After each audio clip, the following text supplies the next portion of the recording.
उपवासाला आवडणारी सर्वांची आवडती साबुदाणा खिचडी ती बनवण्यासाठी आपण 2 ते 3 तास भिजवून घेतलेले साबुदाणा,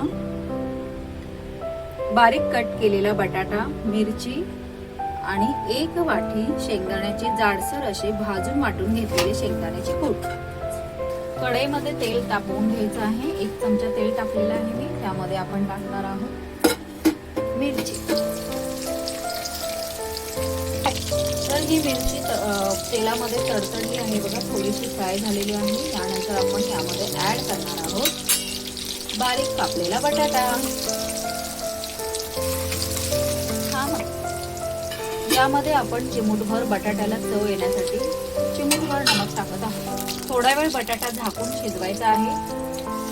तर हा बटाटा बघा एक बाजूने छान खरपूस बनलेला आहे। तर असा हा खरपूस भाजलेला बटाटा खिचडीमध्ये खूप छान लागतो। यामध्ये आपण ऍड करणार आहोत भिजवलेला साबुदाणा, पाव चमचा नमक, 1 वाटी जाडसर वाटलेले दाण्याचे कूट। याला छान हलवून घ्यायचं आहे। सुटसुटीत असा मोकळा असा साबुदाणा बनला पाहिजे।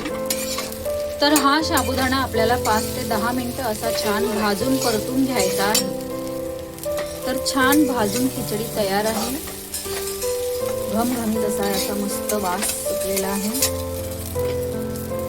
तयार आहे आपली सिंपल टेस्टी अशी खिचडी। गरमागरम ती खूप छान लागते। व्हिडिओ आवडला तर लाईक करा, सबस्क्राईब करा, शेअर करा। धन्यवाद।